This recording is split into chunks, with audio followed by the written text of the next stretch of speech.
UP में मुबैना लफ्ज़ियात के खिलाफ नाफिज होने वाले मुतनाज़ा तब्दीली मजहब कानून पर इलाहाबाद हाई कोर्ट ने योगी हुकूमत से जवाब तलब किया है। इस्दात तब्दीली मजहब कानून के खिलाफ दाखिल मफाद अम्मा की दरख्वास्त पर समाअत करते हुए चीफ जस्टिस M.N. भंडारी और जस्टिस अनिल ओझा की बेंच ने योगी हुकूमत से 3 हफ्तों के अंदर अपना जवाब दाखिल करने का हुक्म दिया है। हाईकोर्ट में दाखिल मफाद आम्मा की दरख्वास्त में कहा गया है कि इस्दात तब्दीली मजहब कानून मुल्क के आइन में दिए गए बुनियादी हुकूक की सख्त खिलाफ वर्जी है। अर्जी में यह भी कहा गया है कि इस मुतनाज़ा कानून का फायदा कुछ सियासी पार्टियां अपने सियासी मकासद के लिए इस्तेमाल कर रही हैं।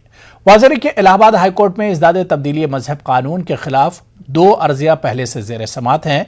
अब इस मामले की समाअत आइंदा 5 अक्टूबर को होगी। उत्तर प्रदेश में धर्मांतरण कानून के खिलाफ दाखिल की गई जनहित याचिका जिसकी सुनवाई करते हुए acting chief justice M.N. Bhandari व न्यायमूर्ति अनिल ओझा ने उत्तर प्रदेश सरकार से 3 हफ्ते में जवाब तलब किया है। इस जनहित याचिका में कहा गया है कि ये कानून जो धर्मांतरण कानून है ये संविधान के विरुद्ध है, विधि के विरुद्ध है और ये इससे इस कानून का कुछ राजनीतिक दल इसका लाभ उठा सकते हैं और इसके पहले भी 2 जनहित याचिकाएं दाखिल की जा चुकी हैं। इन सभी की सुनवाई संभवतः एक साथ हो सकती है और कोर्ट द्वारा इसकी सुनवाई 5 अक्टूबर को निश्चित की गई। यूपी के नायब वज़ीर आला केशव प्रसाद मौर्य ने मजलिस इत्तेहादुल मुस्लिमीन पर जमकर निशाना साधा है। यूपी चुनाव में मजलिस इत्तेहादुल मुस्लिमीन के हिस्सा लेने का ऐलान पर रियासत के नायब वज़ीर आला केशव प्रसाद मौर्य ने MIM पर अवाम को गुमराह करने का इल्जाम लगाया। केशव प्रसाद मौर्य ने इलाहाबाद में मुनक़िदा तरक्याती मंसूबों का संग बुनियाद रखने की तकरीब में शिरकत के दौरान ये बातें कहीं। इस मौके पर मीडिया से बात करते हुए केशव प्रसाद मौर्य ने कहा कि MIM का यूपी में कोई सियासी असर नहीं। उन्होंने कहा कि MIM समेत तमाम अपोजिशन पार्टियां मिलकर भी बीजेपी को असेंबली चुनाव में शिकस्त नहीं दे सकती। मौर्य ने दावा किया कि इस बार भी असेंबली चुनाव में बीजेपी मुकम्मल अक्सरियत के साथ अपनी सरकार बनाएगी।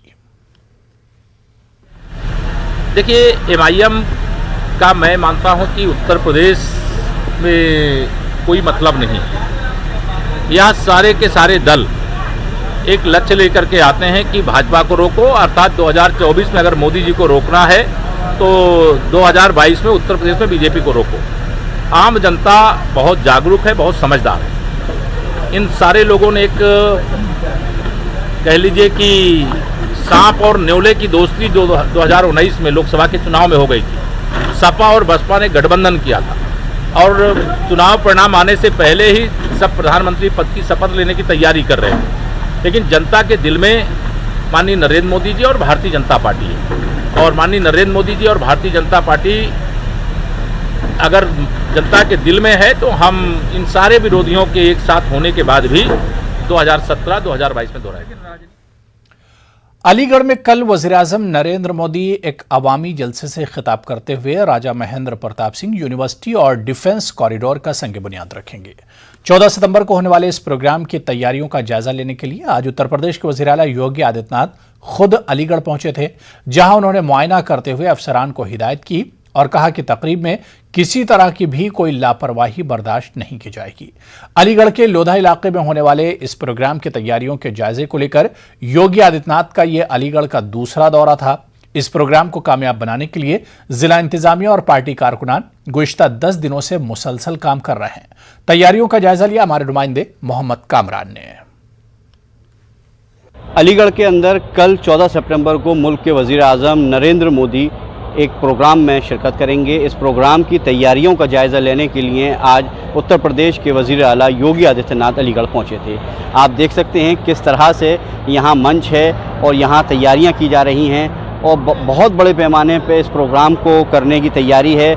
अलीगढ़ के अंदर तकरीबन हमारी इत्तला के मुताबिक 50,000 कुर्सियाँ अभी तक इस पंडाल के अंदर आ चुकी हैं और सबकी कोशिश ये है, चाहे वो प्रशासन हो चाहे वो पार्टी के लोग हों, कि इस प्रोग्राम के अंदर कम से कम 1 लाख के लोगों की भीड़ को लेकर आया जाए। अलीगढ़ के अंदर कल राजा महेंद्र प्रताप यूनिवर्सिटी और डिफेंस कॉरिडोर का संग बुनियाद रखा जाएगा। ये एक बड़ा प्रोग्राम है जिसके लिए ख़ुद वज़ीर-ए-आज़म अलीगढ़ आ रहे हैं और इस प्रोग्राम के ज़रिए एक मैसेज देने की कोशिश की जाएगी कि आने वाले विधानसभा चुनाव के अंदर जाटों के वोटों पर भारतीय जनता पार्टी की बड़ी नज़र है। यही वजह है कि अलीगढ़ के अंत से इसकी शुरुआत की गई है और राजा महेंद्र प्रताप के नाम से यूनिवर्सिटी का संग बुनियाद रख के एक बड़ा मैसेज देने की अलीगढ़ से कोशिश की जाएगी। अब देखना ये होगा कि कल ये प्रोग्राम कितना कामयाब होता है। सारी लोगों की निगाहें उसी के ऊपर मुनहसिर हैं। अलीगढ़ से न्यूज़ 18 उर्दू के लिए मोहम्मद कामरान। राजा महेंद्र प्रताप के नाम पर हमारी हुकूमत ने यूनिवर्सिटी बनाने का ऐलान 2 साल कबल किया था। आज अगर इसको लोग सियासत से जोड़कर देख रहे हैं तो ये इनकी भूल है। ये कहना उत्तर प्रदेश के नायब वज़ीर आला डॉक्टर दिनेश शर्मा का। वो आज अलीगढ़ में सहाफ़ियों से बात कर रहे थे। मैंने पहले ही कहा कि राजा महेंद्र प्रताप सिंह जी के नाम के आगे इतिहास में उनके नाम के आगे जाट राजा तक है। जब वो जापान गए, जब वो अफगानिस्तान गए, जब वो रूस गए, इसी नाम के संबोधन से उनको जाना गया। लेकिन स्वयं में राजा महेंद्र प्रताप सिंह जी, जाट राजा महेंद्र प्रताप सिंह जी, जाति पात, छुआछूत, संप्रदाय का विभेद से कहीं दूर थे। उनका नाम ना आना ये एक दुखद विषय था। शिक्षा का संवाहक, शिक्षा की एक स्वप्निल जो उनकी स्वप्नजीवी इच्छाएं थी, उसको साकार करने का हमने निर्णय लिया है। इसको ना तो राजनीति से जोड़ना चाहिए, न जाति और संप्रदाय से जोड़ना चाहिए। क्या वजह मानते हैं जो इतिहास में अभी तक उनका नाम जो दबा हुआ है वो निकल के आ रहा है? क्या वजह मानते हैं इसका? नहीं, बोले हमने 2 साल पहले तय किया था, तब चुनाव नहीं था। 2 साल पहले अलीगढ़ में विश्वविद्यालय बनाएंगे और 2 साल पहले ये विषय आया था कि अलीगढ़ में विदेश में दूसरे देश के निर्माता का नाम तो था, लेकिन यहाँ पर जमीन देने वाले दानदाता का नाम नहीं था। ये प्रसंग आया था। तब हम लोगों ने 2 साल पहले कहा था कि हम अलीगढ़ में विश्वविद्यालय की स्थापना करेंगे। हमारे कैबिनेट से पास हुआ है। 2 साल पहले तो चुनाव नहीं था, यह चुनावी मुद्दा नहीं था, क्योंकि 2 साल पहले हमने काम किया है। अलीगढ़ में कल राजा महेंद्र प्रताप पर बनने वाली यूनिवर्सिटी का संग बुनियाद रखा जाएगा, जहां वज़ीर आज़म समेत उत्तर प्रदेश के वज़ीर आला भी मौजूद रहेंगे। आज हुकूमत राजा महेंद्र प्रताप को वो इज्जत देने का काम कर रही है जो साबिका हुकूमतों ने कभी नहीं दी। ये कहना है डॉक्टर अनूप शर्मा का, जिन्होंने अपने उस्ताद डॉक्टर विशम बहादुर सक्सेना की ज़ेर निगरानी राजा महेंद्र प्रताप पर सबसे पहला मकाला 1997 में मुकम्मल किया था। उन्होंने राजा महेंद्र प्रताप का जंग आज़ादी में किरदार के उन्वान से सबसे पहली PhD की थी, जो राजा महेंद्र प्रताप पर किए गए काम की शुरुआत थी। 1993 में मैंने रजिस्ट्रेशन कराया था और 1997 में मेरा ये रिसर्च वर्क पूरा हुआ था। तो मैं तो एक साधारण शोधार्थी था, लेकिन राजा साहब के जैसे जैसे मैं पढ़ने पलटता चला गया तो मैं खुद में बहुत आश्चर्यजनक स्थिति में पहुंचा कि ऐसा अद्भुत, ऐसा बेजोड़ देशभक्त, ऐसा मानिए अप्रतिम दानी और हमारे इतिहास के पन्नों में दबा हुआ था। तो मैंने कोशिश की कि भारतीय समाज और इस आसपास के लोग भी और देश के लोग जाने, तो वो जैसा भी मेरे द्वारा संभव हो पा सका। अब शायद ये देश, ये समाज, ये लोग जानेंगे कि वो कितने बेजोड़ देशभक्त थे, कितने महान शिक्षाविद थे, कितने अप्रतिम दानी थे और उनकी समाज सुधार में भी कितनी बड़ी भूमिका। पसमानदा इलाकों में समाज का एक बड़ा तबका आज भी सरकारी फलाही स्कीमों और मुफ्त वोकेशनल ट्रेनिंग कोर्स का फायदा हासिल करने से महरूम है। ऐसे में कई समाजी तंजीमें और सोसाइटी इन इलाकों में सेंटर कायम करके अपनी खिदमात अंजाम दे रही हैं। ऐसे ही एक कोशिश 3 साल कबल मेरठ के 2 नौजवानों ने भी की थी, जो आज दूसरों के लिए एक मिसाल बन गई है। देखिए मेरठ से ये खास रिपोर्ट।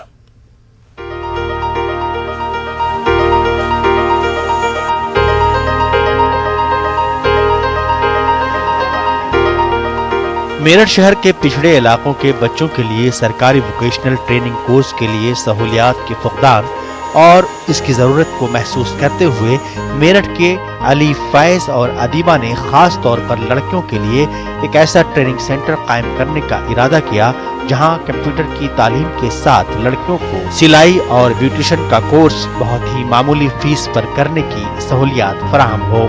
अपने साथ दूसरे अफराद को जोड़कर सोसाइटी के जरिए सेंटर तो कायम कर दिया गया, लेकिन सिलाई और ब्यूटिशियन जैसे पेशेवराना कोर्स में लड़कियों को दाखिला दिलाने के लिए उनके वालिदैन को राजी करना एक बड़ा चैलेंज था। ऐसे में इन नौजवानों की टीम ने काफी मेहनत की और साल 2018 में 20 बच्चों के साथ शुरू किए गए इस सेंटर में आज 500 से ज्यादा गरीब लड़कियां ट्रेनिंग हासिल कर रही हैं। 2018 से ये रजिस्टर्ड है। हमारा जो काम करने का मकसद था, एक तो जो ये एरिया है ये पिछड़ा इलाका है, यहाँ पे तालीम, वोकेशनल एजुकेशन और बेसिक एजुकेशन की काफ़ी कमी है, और जो गवर्नमेंट प्रोजेक्ट्स हैं गरीबों के लिए वो इन एरियाज़ तक आ नहीं पाते हैं।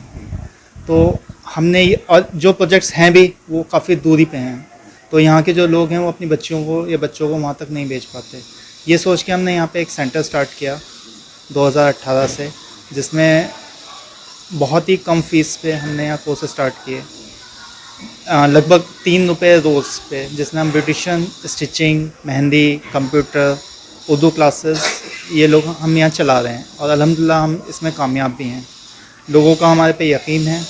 हमारे यहाँ से जो यहाँ पे जो लोगों ने प्रोग्राम किया है लड़कियाँ, उनमें काफ़ी लड़कियों ने अपने सेंटर्स खोले हैं, कुछ ने अपने ब्यूटी पार्लर्स खोले हैं, कुछ अपने घर से ही सिलाई कर रही हैं और लोगों को रोज़गार भी दे रही हैं। हमारी सोच ये थी कि जो हमारी बच्चियां हैं जो पिछड़े इलाकों में रहती हैं, जो कुछ सीखना चाहती हैं लेकिन सीख नहीं पाती, हम उनके लिए कुछ करना चाहते थे, इसलिए हमने ये प्रोग्राम स्टार्ट किया, जिसके लिए हमें बहुत मेहनत करनी पड़ी। हमें घर घर जाकर बच्चों को इकट्ठा करना पड़ा, क्योंकि आप जानते हैं ऐसी सोसाइटी में लोग अपने बच्चों को भेज नहीं पाते हैं, खासकर लड़कियों को।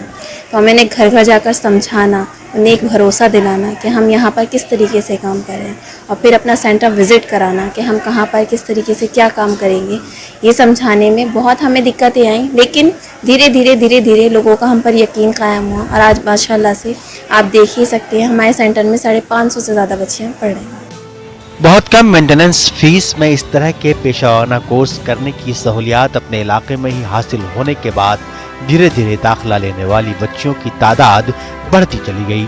आज मुख्तलिफ बैचों में ये बच्चियां वोकेशनल ट्रेनिंग हासिल कर रही हैं, और इनमें कई लड़कियों ने कोर्स मुकम्मल करने और सर्टिफिकेट हासिल करने के बाद अपने इलाकों में ट्रेनिंग सेंटर और ब्यूटी पार्लर खोलकर दूसरों को तरबियत देने का सिलसिला भी शुरू किया है।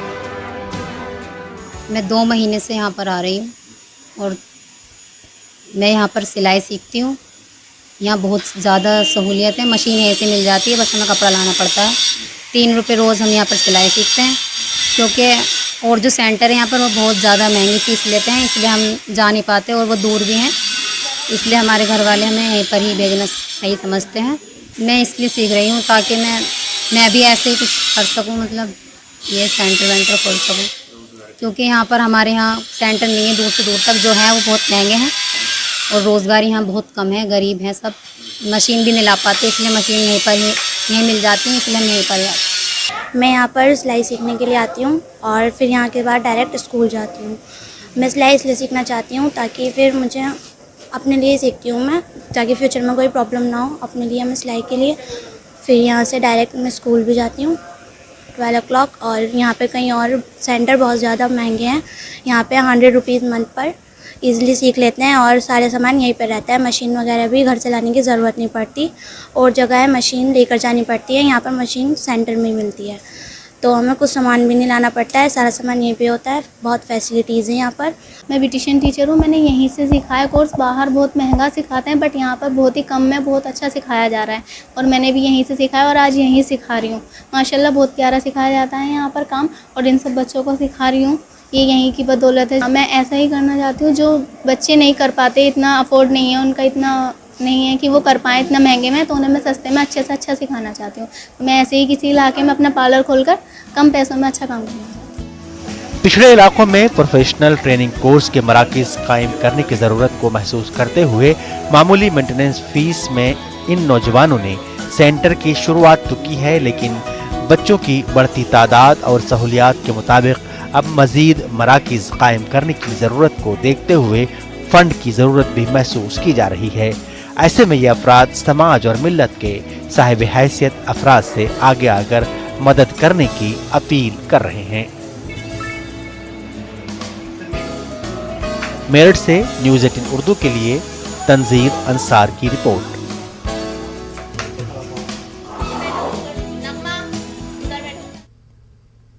कांग्रेस के सीनियर लीडर और साबिक मरकजी वजीर सलमान खुर्शीद के मुताबिक कांग्रेस प्रियंका गांधी वाड्रा की क़यादत में यूपी असेंबली इंतखाबात 2022 लड़ेगी। जब रियासत में ग्रैंड ओल्ड पार्टी के लिए वज़ीर आला के मुमकिना चेहरे के बारे में पूछा गया तो खुर्शीद ने प्रियंका का हवाला दिया। ताहम उन्होंने मजीद कहा कि इस मामले में अभी तक गांधी या पार्टी की तरफ से कोई ऐलान नहीं आया है। उन्होंने कहा कि पार्टी इस वक्त उनकी क़यादत में लड़ने पर खुश है। सलमान खुर्शीद ने यह भी वाज़ेह किया कि कांग्रेस आइंदा इंतखाबात में किसी भी पार्टी के साथ इत्तेहाद नहीं करेगी। लड़ाई में उतरे हैं और इस चुनाव का सामना कर रहे हैं एक चेहरा लेकर, जो चेहरा माननीय प्रियंका गांधी का है। वो दिन रात काम कर रही हैं कि हम चुनाव में सफल हों और सशक्त रूप से चुनाव लड़ें, वही हमारा चेहरा है। उसके आगे मुख्यमंत्री का चेहरा या किसी और मंत्री का चेहरा, उस पर उचित समय पर वो घोषणा करना चाहेंगी तो वो घोषणा करेंगे। ऐसा है, गठबंधन दिल से होता है। अगर कोई दिल से आके जुड़ना चाहता है तो जुड़े, लेकिन गठबंधन जो है सिर्फ हिसाब किताब करके नहीं होता है। इसलिए अभी तक तो किसी ने दिल की बात कही नहीं है, तो जब दिल की बात हुई नहीं तो हमने दिल से जवाब नहीं दिया किसी को। जनता रहेगी मुख्य मुद्दा, और जनता का हर पहलू, जनता की हर उम्मीद, जनता की हर अपेक्षा, जनता के हर अरमान को हम मुद्दा बनाएंगे। मैं तो ये मानता ही हूं कि बीजेपी का कार्यकाल जो है वो बहुत सफल नहीं रहा। अब बीजेपी जिस दिन ये बात मान जाएगी तो शायद वो अपने रास्ते को ठीक कर ले। अगर वो नहीं मानती है तो फिर जनता उसको मनाएगी। इसीलिए लोकतंत्र में चुनाव होते हैं, चुनाव का निर्णय आता है, परिणाम आते हैं, और वो ये बताती है कि जिसको अपने बारे में गलतफहमी है वो गलतफहमी कैसे दूर की जाएगी। देखो, ये जो फ्यूडल फैमिली फ्रेम में फिक्स पार्टी है कांग्रेस पार्टी, तो इस फ्यूडल फैमिली फ्रेम में फिक्स कांग्रेस पार्टी परिवार के आगे, फैमिली के आगे कुछ देखती ही नहीं है। अभी भी कांग्रेस पार्टी जो बची खुची है, जो उसकी खुरचन बची हुई है, उसमें भी कुछ जनाधार वाले नेता हो सकता है हों, लेकिन कांग्रेस पार्टी की प्रॉब्लम यह है कि परिवार के घोंसले से बाहर नहीं निकलना चाहती। और फ्यूडल फैमिली फोटो फ्रेम में फिक्स पार्टी को इस बात का अभी भी गलतफहमी है कि जनता उनके साथ जाएगी। अरे भैया, जनता ने जो है वो, आप कहते हो बड़ी कुर्बानी दी, सूद ब्याज के साथ आपने जो है वो कुर्बानी वसूल ली है जनता से, और जनता को आपने कुछ नहीं दिया है। अभी भी जो है वो आप लोगों को सपने के सौदागर बन के घूमने की कोशिश कर रहे हैं, उससे कोई फायदा नहीं है। अब्बा का सियासी डब्बा घूमता था पहले, अब जो है वो आज जो है वो समावेशी विकास की बात हो रही है, सर्वस्पर्शी सशक्तिकरण की बात हो रही है। सभी की आंखों में खुशी, ज़िंदगी में खुशहाली के लिए योगी सरकार काम कर रही है, केंद्र की मोदी जी की सरकार काम कर रही है। तो इसलिए जो है वो अब ये सरकार जो है अब्बा का डब्बा नहीं है। गाजियाबाद ईस्टर्न पेरिफेरल एक्सप्रेसवे पर निगरानी के लिए निस्फ से ज्यादा कैमरे चोरी हो गए हैं।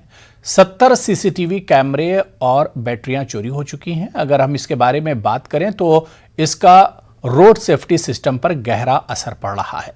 तेज रफ्तार ड्राइविंग को रोकने में मुश्किलात पेश आ रही हैं। पुलिस इस मामले में कार्रवाई की बात कह रही है। ये जितने भी इस तरह के मामले हुए हैं, कुछ पॉइंट से इस तरह की शिकायतें आई हैं कि बैटरी वगैरह या कैमरे वहां से चोरी किए हैं, तो उन सभी चीज़ों को हम दिखवा रहे हैं, क्योंकि कैमरे जहां से भी चोरी हुए हैं तो जो भी लोग हैं जिन्होंने इस तरह का कृत्य किया है वो पक्का उसमें आए होंगे, और हम DVR वगैरह लेके उनको चेक करवा रहे हैं। और बहुत जल्दी इस तरह की जो घटनाएं करते हैं आसपास के क्षेत्र वाले ही लोग करते हैं जहाँ पर इस तरह की चीज़ें होती हैं, तो उन सभी स्थानों को जो हॉट स्पॉट्स हम लोग इसमें चिन्हित करेंगे कि जहाँ जहाँ पर इस तरह की घटनाएं ज़्यादा हुई हैं, वहाँ पर आसपास जो उस क्षेत्र के लगातार इस तरह की गतिविधियों में चोर किस्म के लोग वहाँ पर रहे हैं या चोरी के मुकदमों में जेल गए हैं, उनको भी हम लोग चिन्हित कर रहे हैं और इस पर मुकदमा पंजीकृत करके आवश्यक कार्रवाई की जाएगी। और बहुत ही जल्द जो भी दोषी होंगे, जो जिन्होंने इस तरह का काम किया, उनको हम।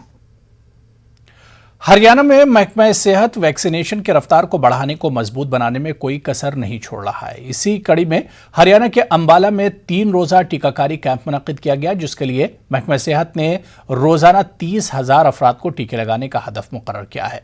अब तक अंबाला में 98% लोगों को कोरोना वैक्सीन की पहली खुराक दी जा चुकी है, जबकि 47% लोगों को वैक्सीन की दूसरी खुराक दी गई है। इस 3 रोजा मेगा वैक्सीनेशन मुहिम में अंबाला के महकमे सेहत ने 70 से 90 हजार अफराद को वैक्सीन लगाने का हदफ मुकर्रर किया है। ये आज से हमारी मेगा वैक्सीनेशन ड्राइव स्टार्ट हुई है, जो कि 3 दिन तक चलेगी आगे 13, 14 और 15 को। इसमें से हमें ऊपर से ही स्टेट से टारगेट दिया गया है। पूरे 3 दिन का जो टारगेट जिले को दिया गया है वो है 75,000 का, और उसमें से 25,000 हमने डेली कवर करना है। पर हमने अपने लेवल पे टारगेट्स को और भी ज़्यादा बढ़ाकर दिया है। 30-30 हज़ार का टारगेट हमने अपने लिए रखा है ताकि हम 90,000 से लेके 1 लाख के बीच में जो है अपने बेनिफिशरीज़ को कवर कर सके, सेकेंड डोज के लिए भी और फर्स्ट डोज के लिए भी। तो कितनी परसेंटेज जो पॉपुलेशन अम्बाला की वैक्सीनेट हो चुकी है? देखिए, अगर हम कोविन पोर्टल के अनुसार देखें, इस टाइम का अगर आंकड़ा देखें इसी वक्त का, तो हम 98% जो हमारी एलिजिबल पॉपुलेशन है उसको हम विद फर्स्ट डोज अभी तक वैक्सीनेट कर चुके हैं और सेकंड डोज हम 47% कर चुके हैं। मैम, प्रेग्नेंट लेडीज़ में वैक्सीनेशन को लेकर अभी काफ़ी भ्रांतियाँ हैं, आगे नहीं आ रहे हैं, उनसे क्या कुछ अपील रहेगी? देखिए, अभी गाइडलाइंस जो National Technical Advisory Group of Immunisation है गवर्नमेंट ऑफ इंडिया की, उन्होंने बिल्कुल स्पष्ट कर दिया गया है कि ये दोनों वैक्सीन कोविशील्ड व कोवैक्सीन गर्भवती महिलाओं के लिए, दूध पिलाती माताओं के लिए बिल्कुल सुरक्षित है। गर्भवती महिलाएं अपनी चॉइस के अनुसार कोई भी किसी भी तरह की वैक्सीन ले सकती हैं। अगर कोविशील्ड लगवानी है कोविशील्ड लगवा सकते हैं या कोवैक्सीन लगवानी है तो कोवैक्सीन भी लगवा सकते हैं।